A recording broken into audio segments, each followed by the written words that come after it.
Alright, everyone, it's been a long journey, about 130 hours according to my Steam, as we battle our way through Baldur's Gate.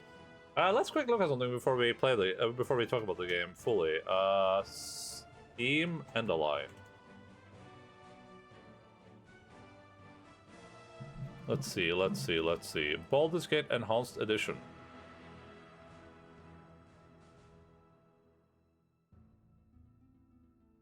So I didn't reach max level there. I don't know if that's like really hard to do, or if we just didn't reach it. But how do I compare? Oh, I have to log it. 1 second. Ugh. Gonna ask me for a Steam guard code. Gosh darn it.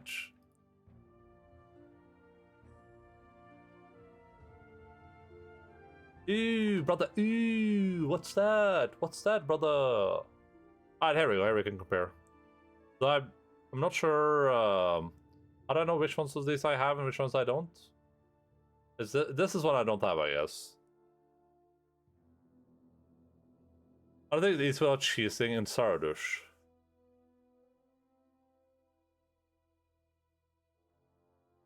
What is the cheese?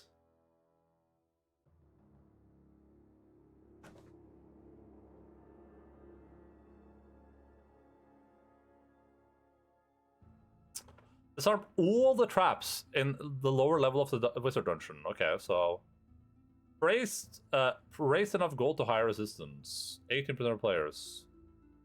Let's go look at like okay. Let's look at ones we don't have. Become a Grand Master. What does that mean? Grand Master BG2. Is that like five.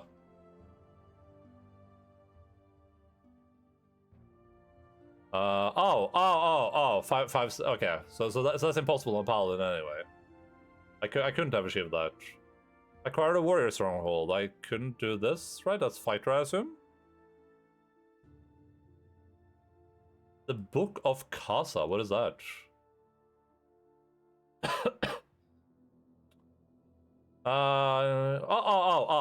That's just a side quest. Gotcha.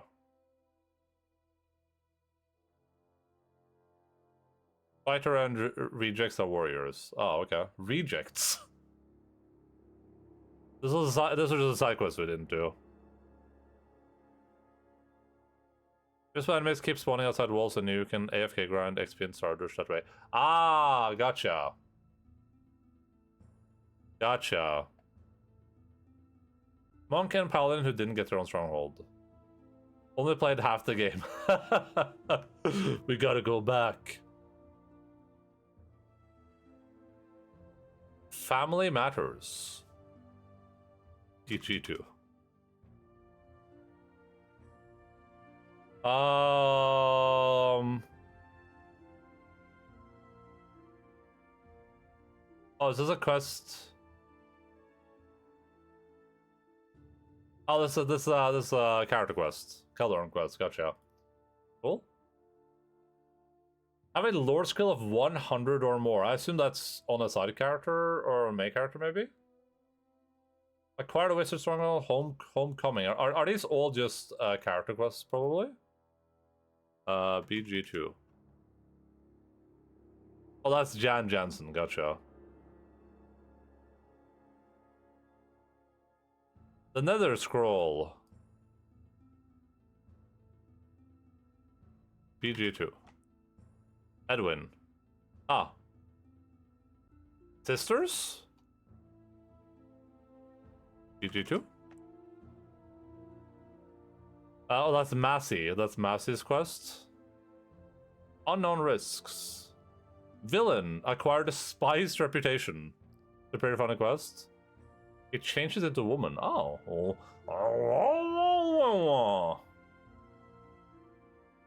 Put your Shimmer Soul to rest. Reach level 30. Oh yeah, there we go. Epic Warrior. Yeah, we didn't get this. And Minsk wants to protect him. Reunited. Pure comedy. BG2. It's a quest mod for... Wait, it's a quest mod? What do you mean? Oh, Reunion. Reunited achievement.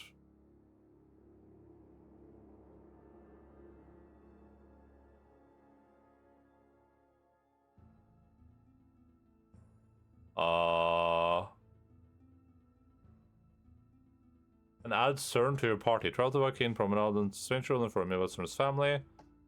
Okay, I guess this is a companion quest too. Become a fallen paladin or fallen ranger. We did this, but I reloaded. Friend of Darkness. I assume this is Vampire Lady's quest, probably, right?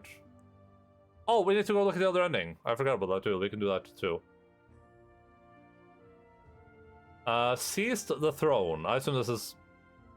Is this taking? Is this getting the becoming the ball?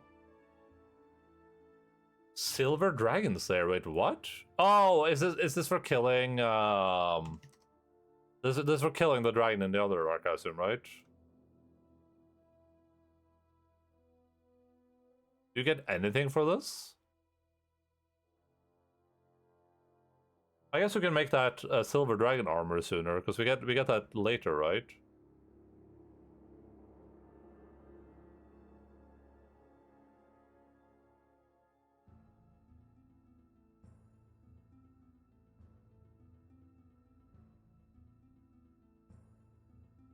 Armor for Omega Evil characters. From human skin? Wait, what? What is that called?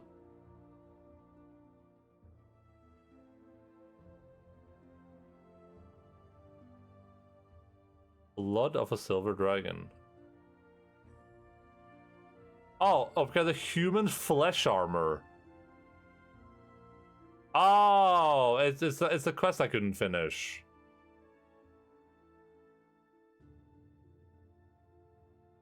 It's the quest that got bugged. I want to say for the saving throws, that's insane, right? That's real plus 20 magic. That's really good, isn't it?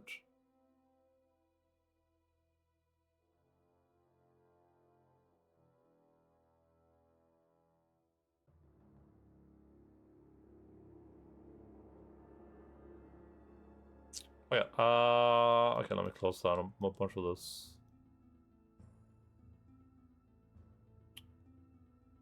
Divine Domain, acquire Cleric Stronghold, finish the game with a full party of dead allies.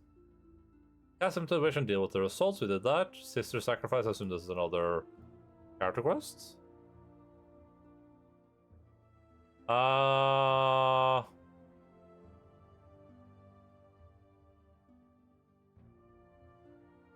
okay. You use Immune Soul instead. Gotcha. That makes sense. Have Bless, Chant, and Luck active at the same time. I can probably do that. Things having Immune, yeah, you're right. Ritual 30, in Baldur. Oh, is it just wearing all of his stuff? Because I think I can do that. Baldur can found sword, shield, and plate can be purchased from. I don't think I know if I bought the sword. I bought the shield and the plate.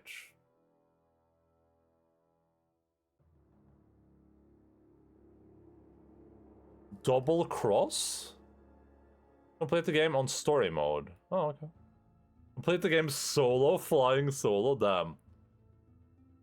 Yeah, I had the hat of Baldur and I was wearing that on Gareth the entire time.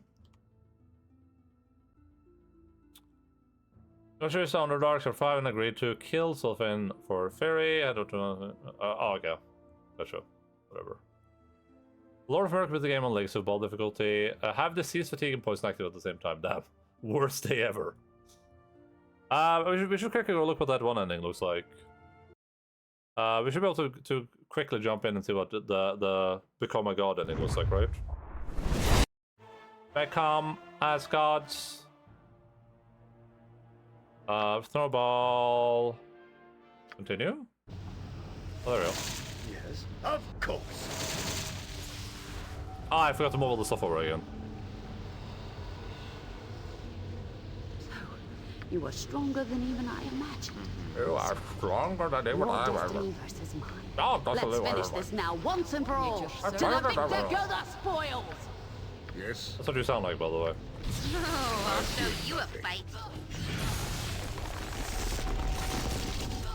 Wait, oh, I gotta... Something you need. Not good.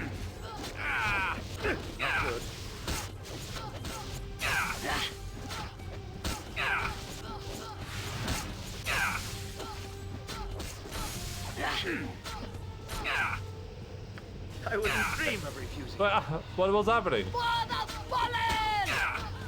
What is Anima, it now? no! Oh, it happens. What can you do?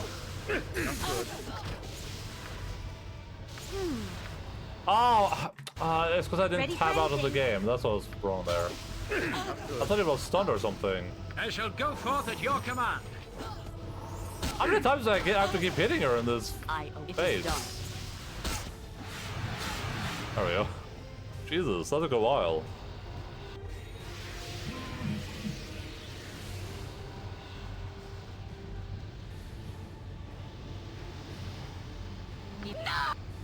No! You will do nothing, Amelisan, but accept your fate. Only the vast majority of the soul essences of the children. You So, it seems we have finally reached the end of your quest. What comes next? the time has come to make. I this will choice retain the essence of Baal. That is my As right you and wish. become a power of the plains. As you wish. You have proven to us all that the power in your blood is yours to command. It does not command you. I shall be proud to stand by you in a place of power among the heavens. I fear that the fate of our father will be yours now as well. But I am still grateful for all you have done for me. I wish you well. Good luck. I'll miss ya. Although, somehow I just know we'll see each other again. Maybe I'll get you out of trouble again. So, this is it. I wish you well. Maybe someday. Well, I doubt this is the last we've heard of you. Jahara, I'm sorry. Your decision has been made, Godchild. Now the Wait, act Nero must didn't be say anything for carried out. that. Prepare yourself. And then neither did Anoman. Okay, this is probably going to be the same, I assume, right?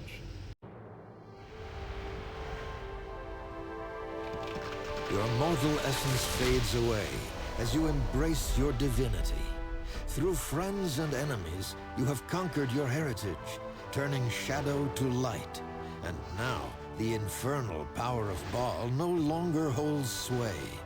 You will take your place among the powers as a force of balance and good. It is the close of many things, but a new destiny stretches endlessly before you. There are greater evils to fight than you might have dared imagine, and sights among the plains that you had never thought possible.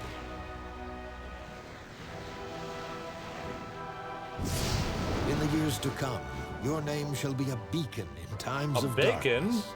Tales of your life shall inspire and guide, while servants of darkness will flee your wrath. It is a legacy that will forever change the face of the lands. Legacy.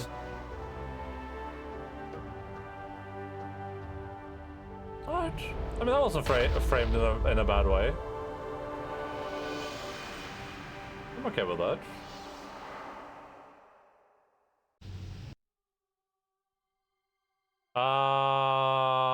Okay, this looks like it's basically the same though. Okay, so this is just completely irrelevant to whether or not you made that choice or not.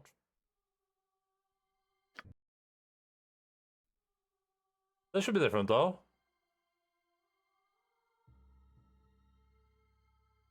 Time she would be known as the tireless champion of balance, one that sometimes acted in concert with the harpists, no, did not. Always, however, she remained distant and guarded, never staying long in one place.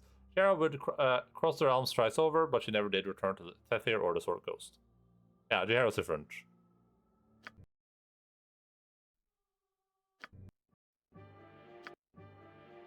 Evil one. God damn it.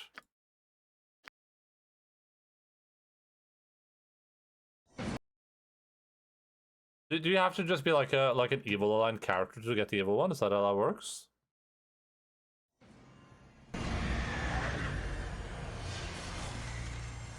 Your mortal essence crumbles as you embrace your fate and take the legacy of Baal as your own. Just You alignment, welcome okay. the divine power and feel your dark influence flow over all that you know. The Abyss welcomes you, and you know you can shape it to your darkest desires. All of your enemies have been crushed, but there will be more to come. You are one of many in the crowded plains, but you are certain to destroy any challenge. You have stolen the destiny of a god, and none shall stand in your way.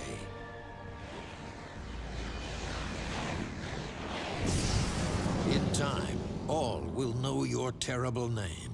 Your tyranny shall be renowned, your strength and guile legendary.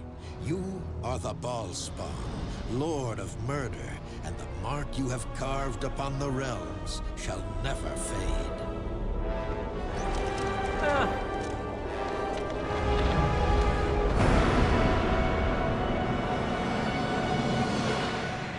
What about the neutral ending, though? What's that like? What does the neutral ending look like?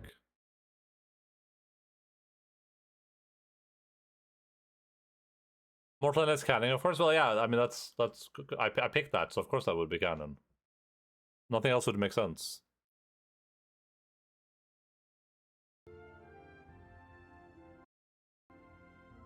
All right, video gamers. Oh man. Oh. I think we talked a lot about this when we finished Baldur's Gate 1, and we've talked about it during the playthrough. We're probably not going to be like a super long extended discussion about Wait, what is going on with the UI here? Is this like what the UI looks like without the in-house edition, or what's this UI? Or is this like modded UI? It's like there's a lot of wasted space. Oh yeah, it probably is, right? Because it's the dimensions. I think that this is basic Baldur's Gate 2, gotcha. I think we can say without a shadow of a doubt that this game definitely improves a lot on the first one. I don't have any 640 by 480. Yeah, I don't have any problem saying that. Definitely like an improvement on the first one. Though for me, still has a lot of the same problems. Which like we don't have to reiterate everything, but I think that the game has a lot of information problems, which would be my biggest gripe with the game. I don't think it's clear what certain things do, how they function, how they interact with each other, what the purpose of them are, how the enemies work, what spells they're casting, how all of these things kind of interact and work. I don't think that's necessarily very like easy to understand, which means that at least for me when I play this game, I just like ignore most of it unless someone's backseat gaming me, and that works fine. Like I mostly just brute force my way through encounters. But that's not usually how I enjoy playing these types of games. I don't usually enjoy just like right clicking on someone like, oh, kill that one, oh that didn't work, okay, reload, kill that one. And it's been said once again that that information is in the game, and some of it is in like the would be in like the book that follows the game or whatever. We found some of it online for like the wild searches, for instance. It's not like the game doesn't have a strategic layer. I just think the strategic layer is very hidden in the game, which is not to my enjoyment. I like all the stuff being in front of me, so I can like I can clearly make choices and interact in a way that makes sense. So, for instance, if we had turned on the spell circles, whatever, sooner, probably would use more spells. Though I will say, in particular for Baldur's Gate 2, it does feel like a lot of spells just feel kind of useless, because most spells will only be useful against weak enemies, and weak enemies aren't a threat anyway. So it's like, if I cast Ice Storm on that lady, for instance, would she take damage from Ice Storm at all? I'm gonna assume not, because she's a high-level creature, so she probably has like 90% magic immunity or something. Especially that ER most loading screens, so you don't even get tips from those. Oh, I didn't even know that was a thing. Cool. At least my experience casting spells on higher-level creatures is you guys are like, oh, alacrity and time stop. That's a cool combo, and then I do it. Then I cast 16 spells, and nothing happens. Literally, not a single thing happens. I was like, oh, okay, cool. So I just didn't do that anymore, because I tried that like 6 times. Cast Alacrity, cast Time Stop, had my Vecna robes on, everything just completely awesome like I want it to be. I would start by like casting multiple Pierce magics on the target, Breach magic to make sure that they don't have a magic defense, and then nothing happens. Like, I cast 600 spells, nothing happens. I'm just kind of like, okay, well, like, what's the point? Enemy wouldn't know how to remove drain level without it. Yeah, that's fine. That's stuff that I kind of generally know from just playing these games, so that's not a big deal. I think a lot of the stuff that I know about these games is either backseat on chat, or it's just kind of like general knowledge about how tabletop systems work, like game design, or about like how Dungeons and Dragons works. But yeah, you know, those are just complaints that I have about the game. I know some people don't have those issues. That's cool. If you had none of those issues, that's great. It's just not for me. It's the thing. I think this is a game that where if you have a mastery in it, it can be very, very satisfying. Of course, I don't think there's any doubt in that. Like if this is your game, you play this game all the time. You played it for 20 years at this point, right? And you have a high level of mastery, and it's probably really, really fun to play over and over again. You know, making different choices, seeing how the story interacts with different things you do, traveling to different places first, doing this quest and then doing that, you know, all that stuff you can do, and like knowing how to be like, oh, this boss, I'm gonna cast this spell, and then I'm gonna do this thing. Like we talked about, you guys mentioned the traps. Like, oh, the last boss, I'm just gonna put 60 traps down and just insta kill the boss. It's like, you know, stuff like that is cool, right? So there's a level of mastery in the game, which is what you would want. It's too obtuse for my personal taste. I think that from a story perspective, the second game does a way better job with the story. I think the story itself is more interesting. I think that the villains have more of a role in it, and I think that the side stuff is better by far. I would say that some of the stuff's a little bit obscure, right? Like I kind of just stumbled into the stronghold stuff. I just kind of stumbled into that. I didn't really mean to. Like, I would have just missed that if I didn't just stumble into it. But overall, I think that stuff is way more interesting. I think the quests just there are less of them, and the areas themselves are smaller and always have a purpose compared to Baldur's Gate 1, where we would be like, you know, the entire map is covered with areas, and 90% of them serve no purpose. It's just a place for you to walk through and to kill packs of wolves, which was really boring, I would say. Like, I'm really glad this game didn't do that. I think that was a really good choice by them. To just have this game be way more concrete with, like, this area serves a purpose. This is why you're traveling here. This has a purpose. And the companions too, I think, were better in this. I think them butting in more was really, really good. Though huge issue with kind of how they interact, which is like time-based rather than being like kind of trigger-based, I guess. Where it's like, we missed the entire Jahara romance because we didn't rest enough. In the wild, to be clear. If I'd rested in the wild like I normally rest in inns, probably would have been fine. But because I never rested in the wild, didn't get any of that romance. And then if you want to like do that naturally, then you have to advance time, like a real life time, which is insanity.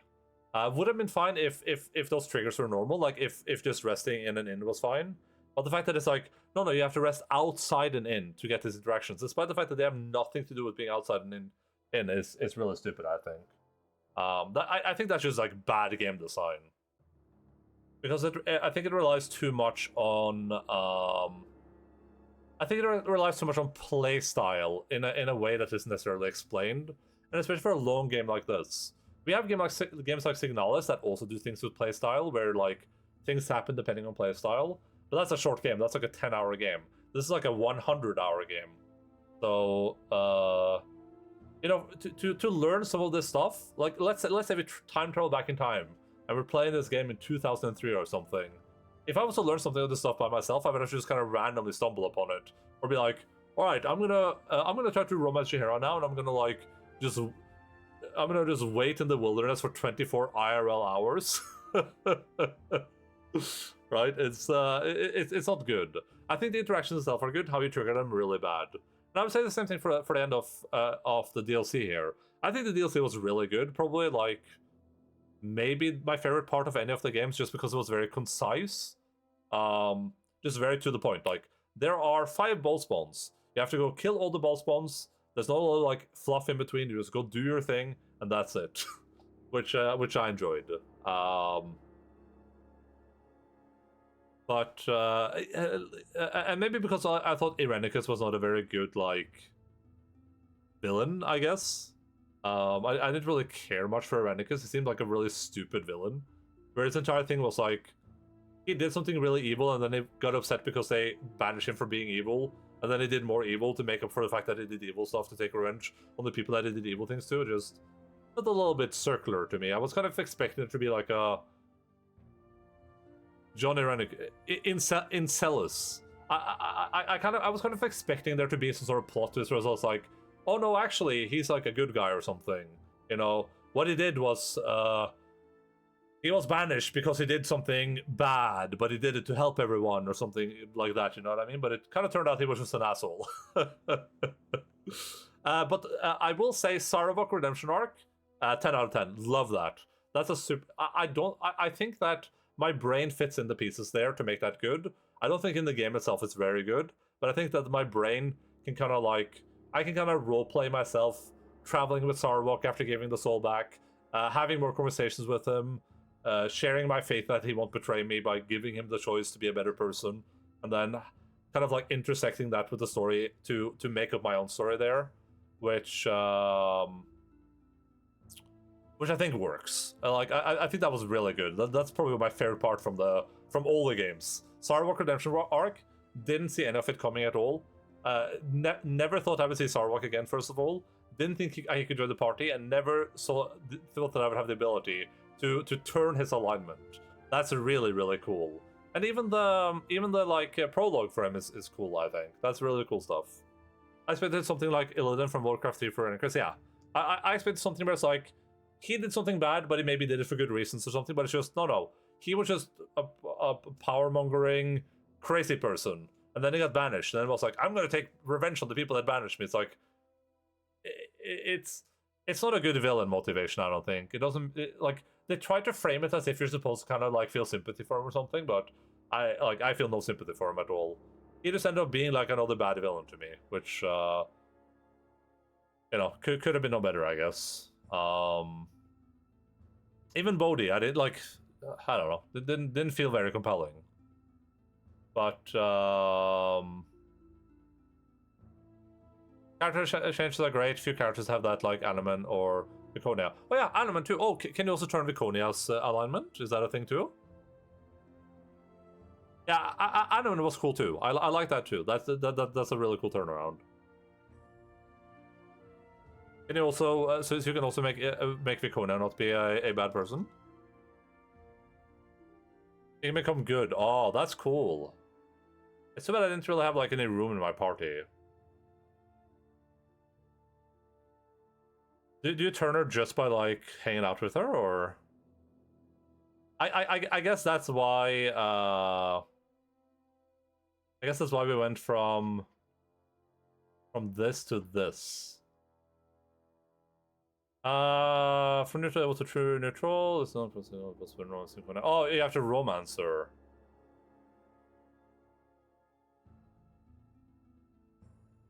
Like they nailed all 3 romances from AMC pretty well for first try. It's Jaheira, Viconia, and who Megalol? There's no gay romances in this though, right? Or is there gay romances with Enhanced Edition? BG2 gay romance. Same sex. We're all straight. This came from has no Beach One has no film option, but SOD has one in Essential Corvin. Oh, but unfortunately it does not show back up in Baldur's 2. Okay. Wait, that's true. Wait, who is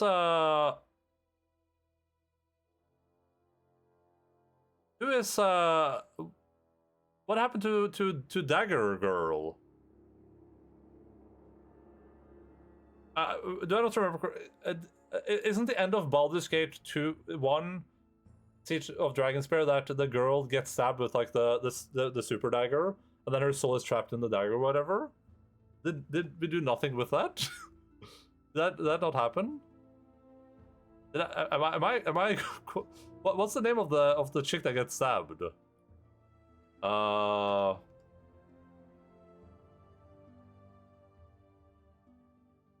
That's Beamdog content. But why does that happen?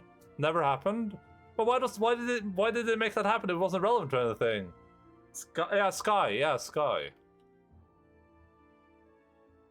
I thought that was going to be relevant to Baldur's Gate 2. I thought that was like relevant to the story. It's on Skate's final fate as no related content. But I thought why would they do that though? I thought that was like very relevant to Baldur's Gate 2. I thought that's why that happened. I was like, oh, this is going to be very relevant going forwards. I was thinking about the whole time as well. I was like, okay, so we're gonna like save her. That's gonna be like. We also did we learn who those hooded people were in that cutscene for the Throne of Baal Beamdog moment? Okay, so that's why people don't like it. Okay, I get it now. I thought all the stuff that happened in Dragonspear was going to be relevant for 2, but it isn't. None of it is. It's just kind of like a setup. Dagger's nowhere to be found. Her body is preserved and transported back to Baldur's Gate. Not the reviewing her. But why would they do that? Were they maybe planning to add her in or something?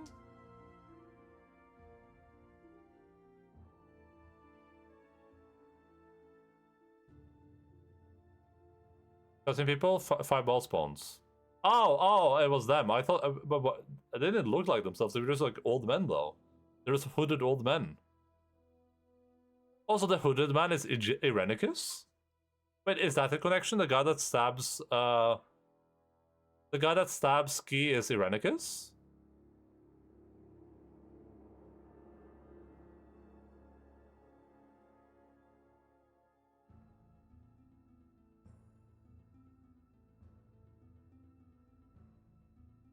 At least that's what the wiki leads to.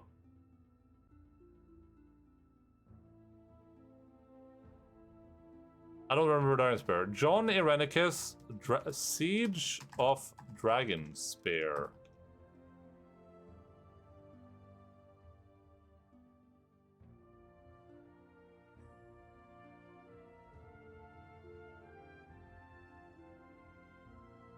The hooded man from Siege of Dragonspear DLC.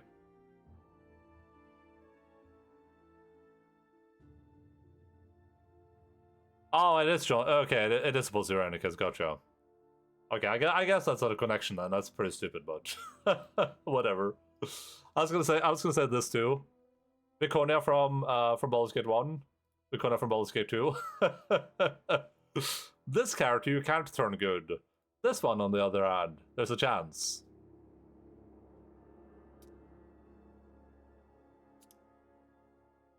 Oh yeah. I was thinking about what I was thinking about. So we'll say that good problem this game has lots of good companions. You know, I actually had to make choices what companions to bring with me. It wasn't just like I'm kind of locked into a mentality where I knew which companions I wanted in this game anyway. But Animan just kind of stumbled upon him, and he ended up being really, really cool. So he kind of got a spot in the party where you know he wouldn't have before. And some of the other characters we ran into, I would have gladly done playthroughs with them. There's probably a lot of cool interactions there and different stuff that could happen. So that's a really good point to this game from like a story perspective, right? Like, I don't think different companions are gonna drastically alter your playthrough in any way, but definitely enough to be like, hey, you could probably do like 10 playthroughs of this and be like, I want to see how these characters interact. I want to see this interactions, how this character interacts. What happens if I make this choice with this character? Stuff like that, which is cool. And it feels like the game has a lot of like different paths you can take and choices you can make. Like when I was reading up on the on something just now, it said that on the Silver Dragon, it said that if you choose to like side with the demon or whatever, some characters will just leave you outright. But it's like, oh, I could just have sided with the demon. That's cool. Ari and Herdala is having children and leaving your party. Wait, is that a thing?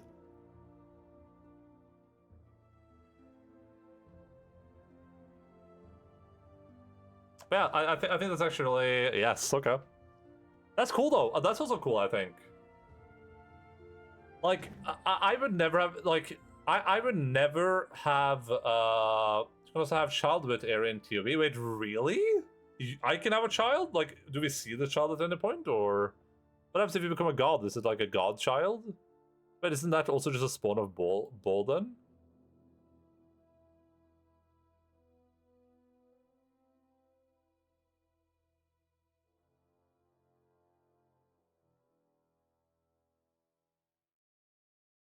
It's in inventory. Oh, God bless. And it takes 6 months in game. Oh, really? That's cool though. That's really cool though. Oh. It's a child of Arian Gorian's ward. Oh.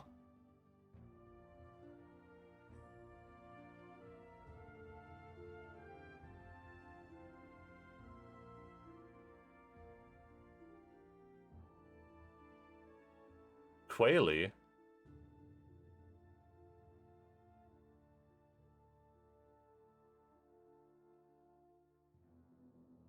The trivia? Wait, what was the trivia?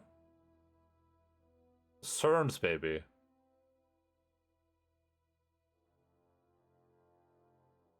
Child of CERN and it's Daryl in the Daryl estate or in the CERN quest. Oh. Okay.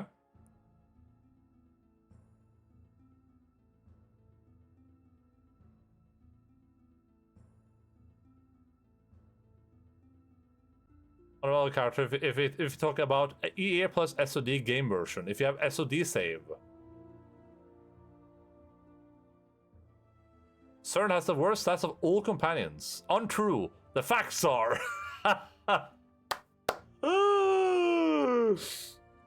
People really are going at it, huh? Just the Cuckoldy having Ari and CERN in party and then having the baby look like CERN. Oh, gotcha. Druid defenders. So yeah, that's definitely a good point in the game's favor, right? Like, I can trash out the combat all I want, and that's a point of opinion. I do think some parts of the gameplay are just miserable, awful, but some of it is just a point of opinion, right? But from a perspective of like the companions and stuff, great. Like the game does a pretty good job with that. The companions feel like individuals. They have opinions. They feel like actual people that do things, and the way you switch between them actually feels like they're like actual party members. It doesn't feel like I'm clicking on someone just being like, fighter man, do fighter thing, right? It's Animan. I want Animan to do something, which is cool. I really like that. It makes all the characters feel really like different from each other, and I do like that you can build them differently in this game a little bit with the powers. Most of those abilities feel like they're garbage, useless, poo-poo doo-doo, but you know they're still there. They still exist. There's still something. I will say, super enjoyed all the itemization in this game, way more than Baldur's Gate 1. This game really nailed itemization, I think. I loved getting some of these uber powerful items, and definitely loved upgrading them, or finding upgrade paths for different items. That was really, really cool. I will still say that the game still has a huge problem with money. I guess it's fair to say that most games are going to have that problem, if you play them like I do, where you pick up every goddamn item and loot everything in the game. But I think it's still worth pointing out that the game does have I had $1 million gold. You know, they could have added something to spend $1 million gold on. I don't care if they added like an item that gives you a marginal upgrade that goes like 500,000 gold. Would be cool to have like a cool like insane money dump, like if you have that much money. Just on anything. I don't care what it is. Just in a modern game, they would have been spent gold to upgrade Baal's pocket dimension or whatever, right? I'm fine with literally anything. I don't know if there's anything else that we need to talk about. I feel like a lot of the stuff that I didn't like about Baldur's Gate 1, same in this game. This game did a lot of stuff better. Yeah, I thought it was overall good. I guess from an ending perspective, I think both endings are fine. The endings that I saw, the evil ending seems fine too. Seems like you have a good choice there. Seems like all the characters interact with it, and I love seeing what the characters do after the game. I think that's a really good feature. That's something that I like to see. I like being like, oh, what is this character doing? What happened to the character seemed a little bit generic, kind of like they would fit in a lot of bubbles regardless of kind of what you choose, which is okay, I guess. But they seemed overall fine. I will say that from like an alignment perspective, also some stuff does seem a little bit weird, like the whole the Baldur guy. Like that's not a lawful good guy for sure. That guy is not lawful good. I don't remember if he's lawful good in this or in the regular version, but that's not a lawful good dude for sure. That's like overall irrelevant. I don't know if there's anything else needs to be said. I think we had a pretty good playthrough. I enjoyed it. Good locations, good areas, good graphics. Had fun. Definitely would recommend this video game to people that think they like this genre. Though it needs to be said with the caveat, like I would recommend pretty much any CRPG over these two that is modern. Probably same with like old CRPGs. If only because from a gameplay perspective, I feel like a lot of the quality of life adds a lot to the game, and I would say that the updates to storytelling is also pretty important. I would love to see. I think the story in both games flowing together is great, and I would love to see like a proper remaster of these, where it's like, you know, we actually try to tell a proper story, but AoE markers, yeah.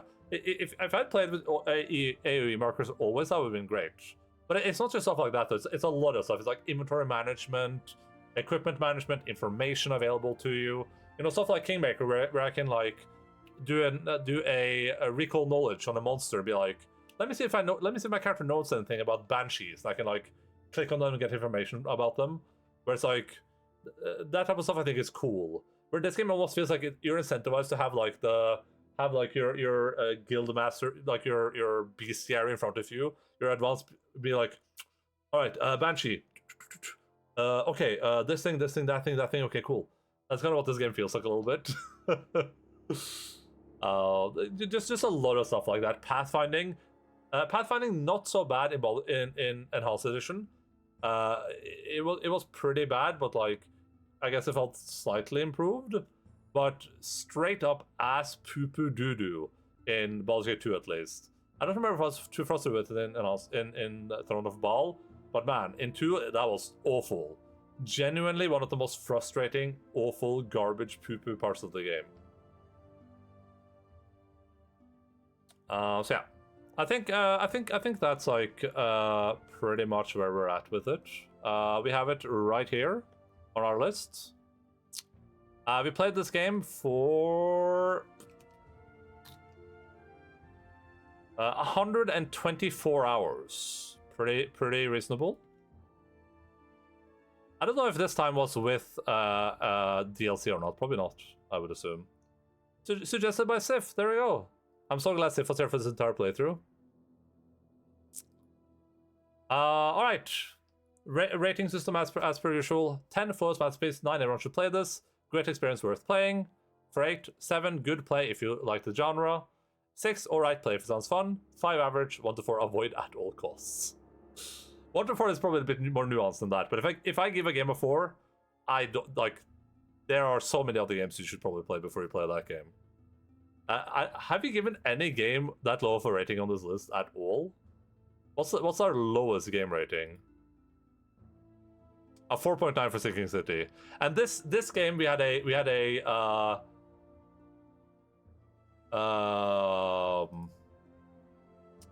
bug or a crash counter on, because the game would spam crash.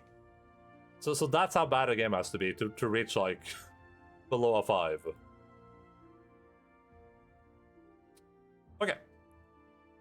I think I don't remember what we rated Baldur's Gate 1, but I think it was like a 7 something, and I I think I would probably follow that trend with this. You know, it's. I think a game like this would have to be way more timeless for me, and I would have to enjoy the combat more. Cyberpunk Action 6. What was that lowly rated? I think that for a game like this, it has to be like something that I can like tell anyone to play. It can't be genre. It has to be like I should go to any streamer. Like if I raid Mortis today or Slam, I should be able to be like, hey, you should play Baldur's Gate 2, dude. This is an experience like you won't forget it. Which I can't say that about Baldur's Gate 2. The game is too old. It is too clunky. It's too long. It has too many like issues with it that are beyond the genre. It doesn't transcend its genre, I wouldn't say. If we time travel back to 2001 when this game came out, whenever that was, sure, easy. This is like a 9.3.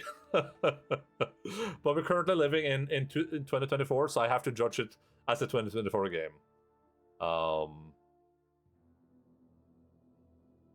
I think like a 7.8 is fair for this. I think it comes.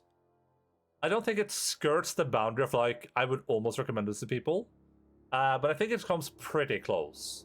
Like if I had to recommend a Baldur's Gate game right now, Baldur's Gate 2 would be easy there. Like I guess you have to play Baldur's Gate 1 first, but you know that's you can cross that bridge when you get there.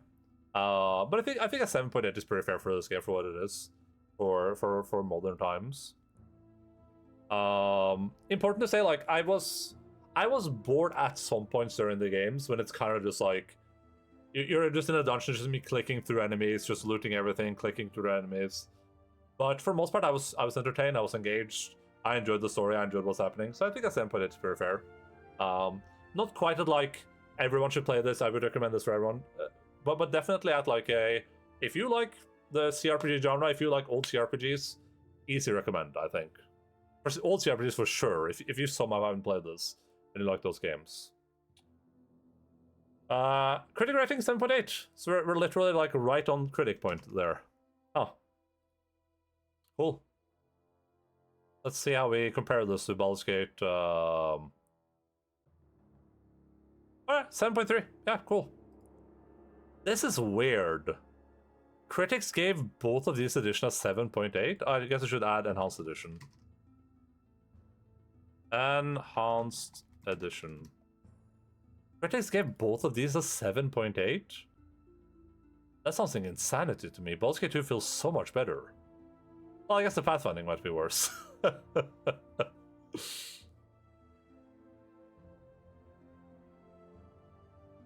Oh yeah, oh you said yeah. I mean, listen, Cyberpunk Action has this because it's just like a whatever game. We played it for like 45 minutes and finished it. It's literally just a whatever game. This is probably my most controversial rating ever.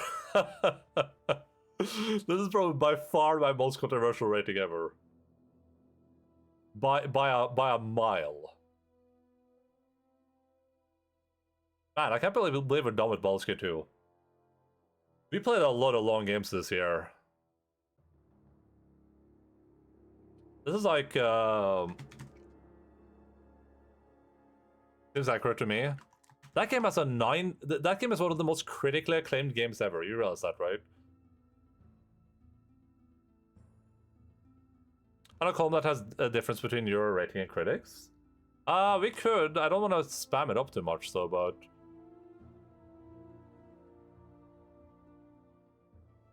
like the median difference, so we can see the most controversial takes. What do I do for that? Column right. And just call it diff. Then what do I just do, like minus or something? How do we get like the best way to get the difference there? Just a minus? Yeah.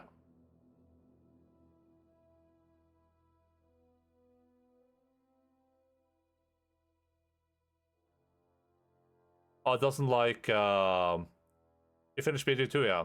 I'm gonna add for this. I'm just gonna add Sound's rating in the. I'm I'm gonna add sun rating over here. Because the sorting doesn't like sun rating. 6.2.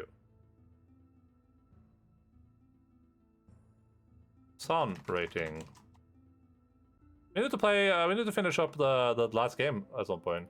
Sun.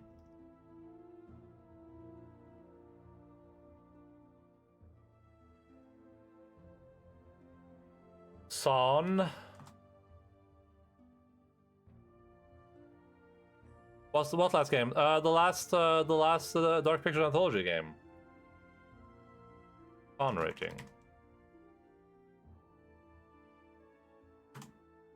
What's your next stream game? And this is closer to 200, 300 hours. We're playing Yakuza 5 next with Cognac, and we're gonna be playing Hellblade when that releases, the new Hellblade game. I'll probably give it like a week's people and play it before I play it. And then we're playing Dawn Trail, probably. And after that, our schedule is pretty free. At that point, I'm kind of free. Is that coming out soon? Yeah, it should be out this month, unless they've delayed it. Alright, now we should be able to see the most controversial takes. Oh, this should be an 8.3.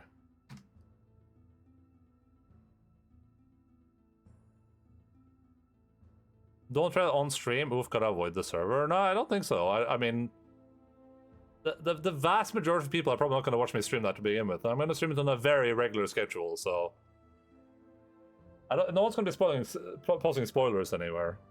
We'll have a spoiler channel up for it, like last time.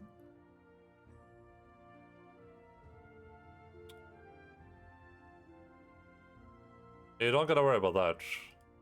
Okay, so I guess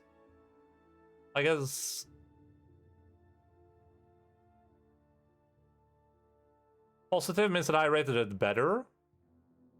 So both ends of the scale can be like can be controversial, right? Like Super Seducer, this is controversial. Finish the seasonal quest half an hour before. Oh damn! I'm so glad you got around to it. I was thinking about that last night when I went to bed. I was like, I wonder if Wilk ever got around to finishing that quest. Oh, I don't have ratings on these. I don't have critic ratings.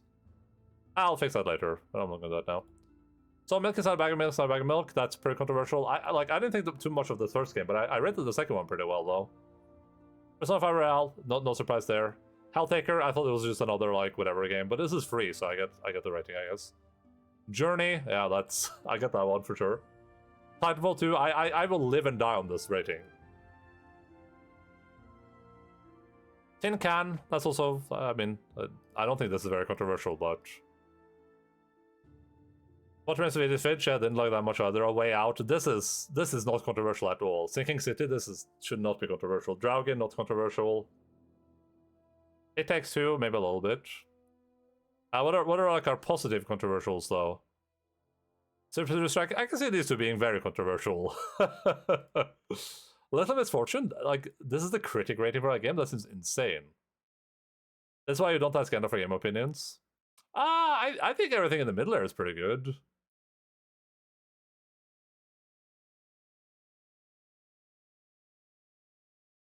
Little Misfortune critic rating is weird. Is it right though? Metacritic. Yeah, 57%. That's weird. What happened? We probably looked at this when we did it, huh? How's that? Oh, it's only been reviewed by 5 people. That explains it. Yeah, that explains it. Oh no, it's 6. I don't know where the 6th one is. I remember the night before, while already in bed and we were sleepy, brought this up in the morning and then did it after therapy. Nice, good. You got around to it. Hope you enjoyed the quest. The story made me uneasy, not because I thought those are the kind of things that shouldn't be said out loud, because I thought it's unsettling how poorly it is written, how badly they depicted a child's naivety, and how everything is just too over the top. Yeah, that's weird. That's a weird take.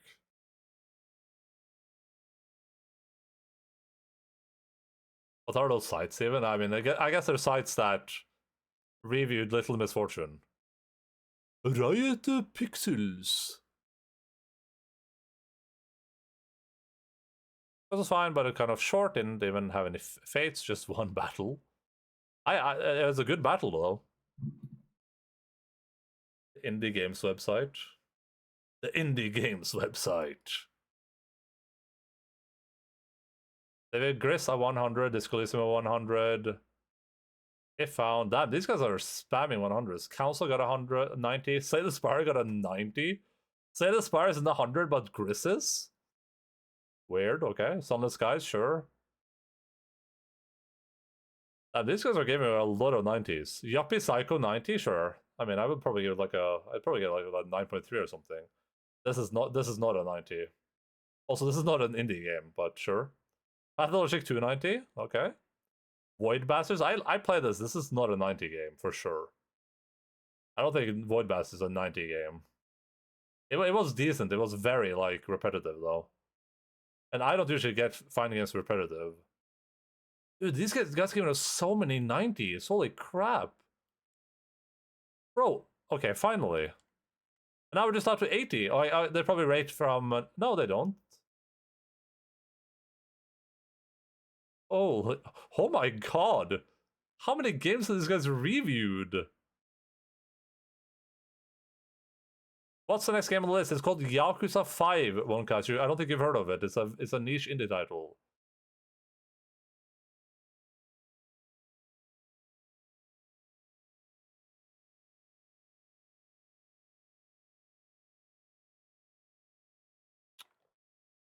I just want to see if they have any more controversial takes down here, but it's kind of hard to find. I don't understand the reviews for Plague Tale. It's like those people didn't play good story games. Yeah, I don't know. I think a lot of people get caught up a lot by the superb, incredible acting / voice acting in those games, and I think they fill in a lot of blanks for themselves maybe. But yeah, it's just those games feel like they're punching way above their weight class, and they're not good at it. One of the stronger entries for sure. Nice. At least Horizon has some things I can understand people liking. Yeah, I agree. I don't know. I have no idea. I have no idea. Anyway. I give Stray Gods a very good rating compared to what other people thought.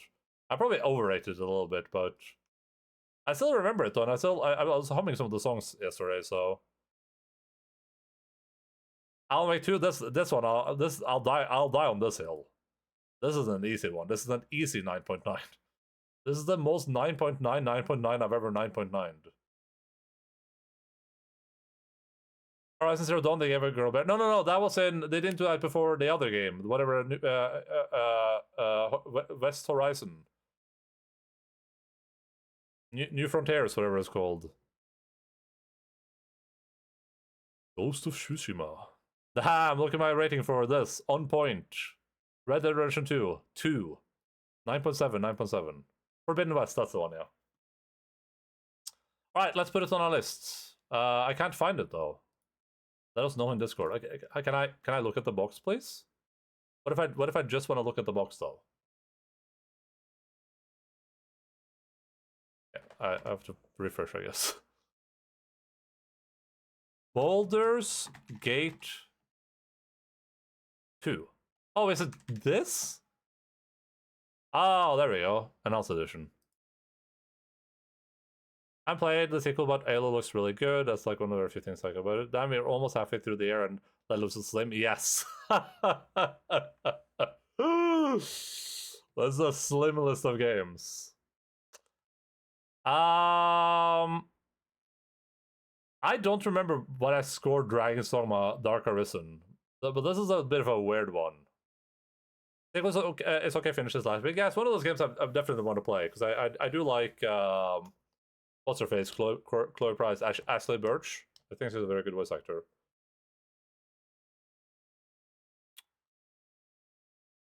I don't recall what I gave Dragon's Dogma Dark Arisen, but I have a strong feeling that the list should look like this. I think you should when I think about stuff like this, I think if you put a gun to man and you said you have to play one of these games forever, which one would you choose? Easily Baldur's Gate 2 Announced Edition over Dragon's Dogma Dark Arisen. So I think this is. When do I invite you to co-op stream? I wanted to make I want to make the list too. Wait, what do you mean? What you want to make the wish list? What are you talking about?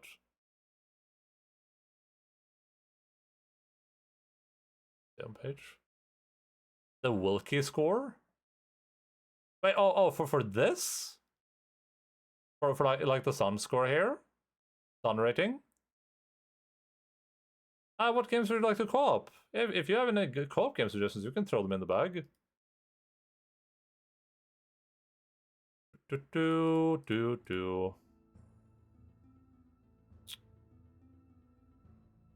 I'll think about it.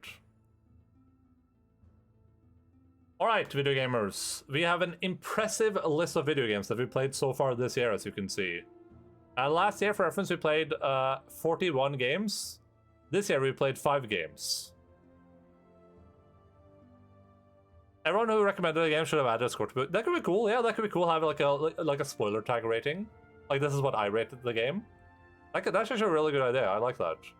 If people want to do that, I'm totally up for that. So I don't think I guess I could add, I could just add this as a comment, because like, this is already getting very stuffed. I clocked in at 130 hours to 5. Ay. Listen, we have until the end of, we have 2 months to play that game. How many hours do I do per month usually? It's 4 times 5 times 4. We can do it. Yeah, we can do that in 2 months. Yeah, should be doable.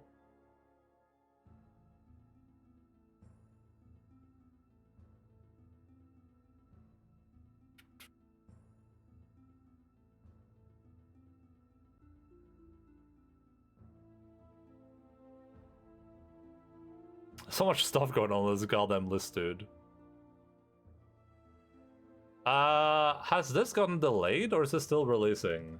The 21st of May. Yeah, still releasing in time.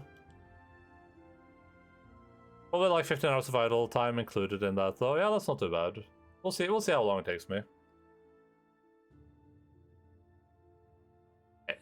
Like, these 3 being here is pretty good, because these are like...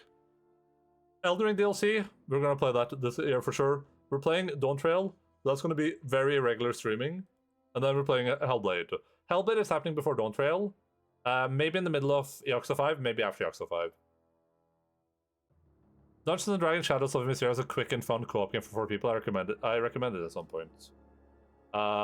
Shadows over... It's not in here, at least. Did you put it in the recommend thing, or did you... What was it? Didn't you just mention this during one of the previous streams? Shadows over Mysteria.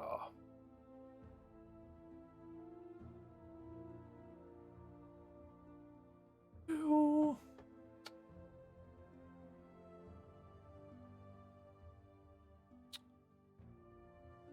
Alright. Maybe Chronicles of Mysteria? What if I just search for Mist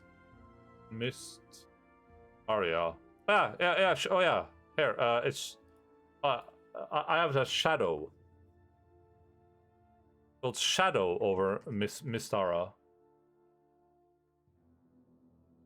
Did I write wrong? Oh, I don't know.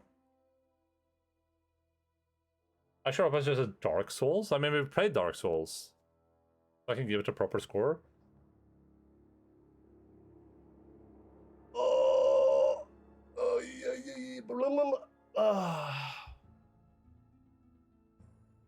You already played. Hey, here, Vulcan, if you want to know what you've suggested. You've suggested...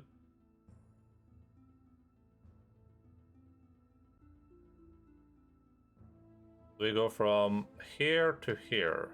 So... Is it Frownball, Watch Me Sweet, Finch, Attention, Little Misfortune, or Spider-Man, Ghost of Church Mouse? We've played all those. You've suggested Slay the Princess. We're gonna play this year for sure. I was waiting for an update for that.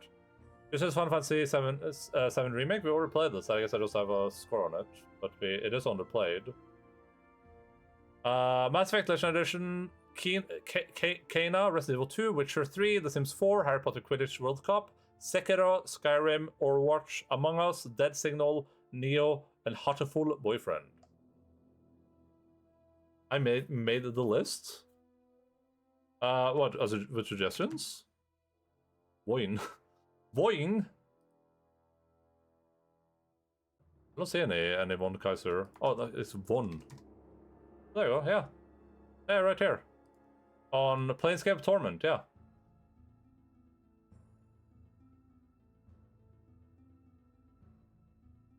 Anywho, that brings our journey through Baldur's Gate 2 to an end, everyone. We finished the game, we completed it, it's done. If you were only here for Baldur's Gate 1 and 2, then thank you for participating in the video game broadcast. I appreciate all of your assistance and your backseat gaming, and I hope that you bring that energy to other people playing these games for the first time. Though, hey, if you want to stick around, we are going to play Baldur's Gate 3 at some point. We are now nerds.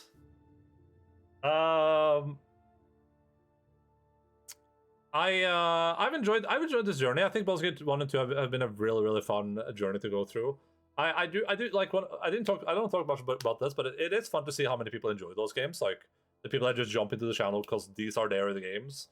It's fun to see the energy around that, and it's surprisingly little like malicious backseating. A lot of kind of like passive backseating or the type of backseating you kind of expect from games like this, but very like malicious. I talked about jumping into Noita for like an hour for the 24-hour stream, and it was just pure like the most awful backseating I've ever experienced. Played Baldur's Gate 2 or Baldur's Gate games for 200 hours together, and like very little. No one spoiled anything. Very little spoilers. Maybe a few like minor spoilers here and there. Very like decent backseating. That's more like, hey, here's how you maybe play the game a little bit better, rather than like, hey, moron ass face. You know.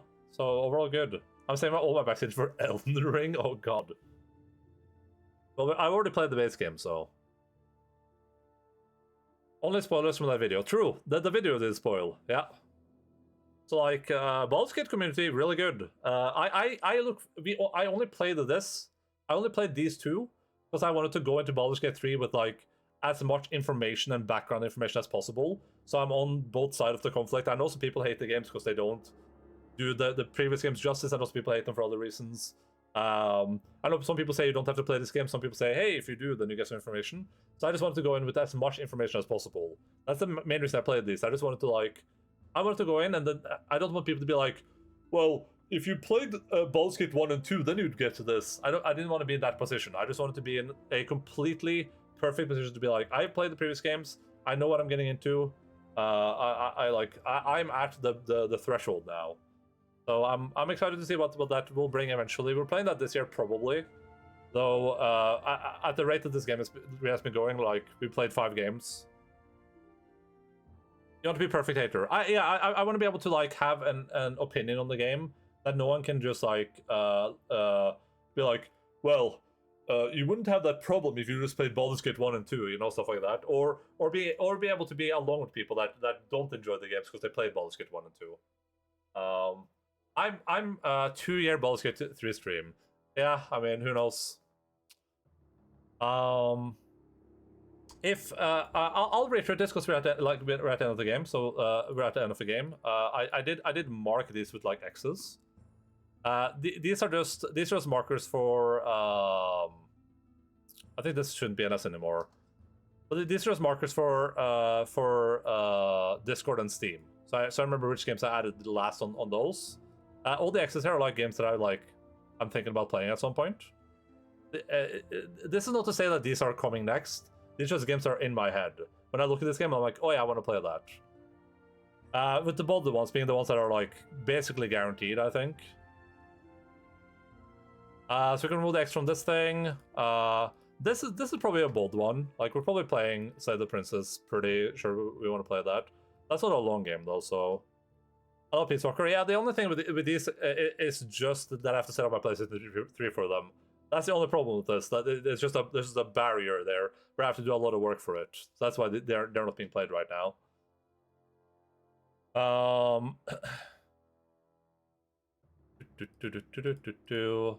So Slay the Princess probably coming up this year. Final Fantasy. This is Final Fantasy 16 DLC. Definitely coming up this year. Alan Wake 2 DLC coming up this year for sure. We'll do a whole playthrough of Alan Wake again.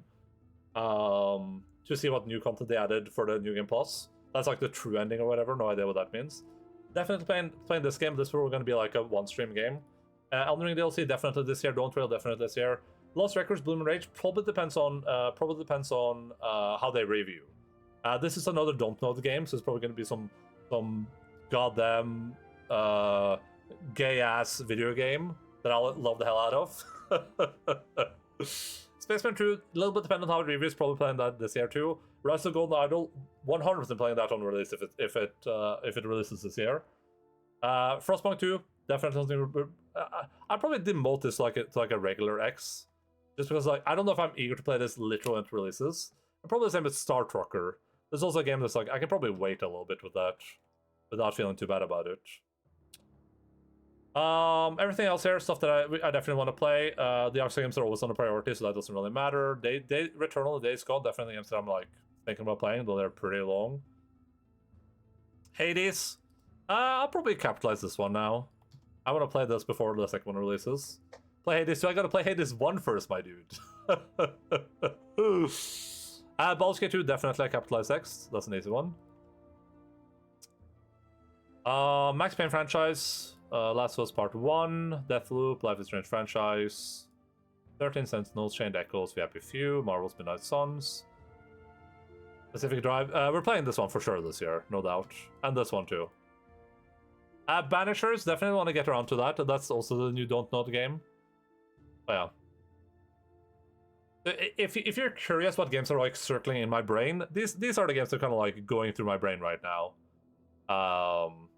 No guarantee that they're being played next though, but for sure all those games is there. Yeah, I think so. I think we can get around to these games this year for sure. This should be pretty short. This should be pretty long, pretty short. I think relatively, because I'm gonna stream this 24/7 if the service allow me to. This should be pretty short. This should be pretty short. So this might be long.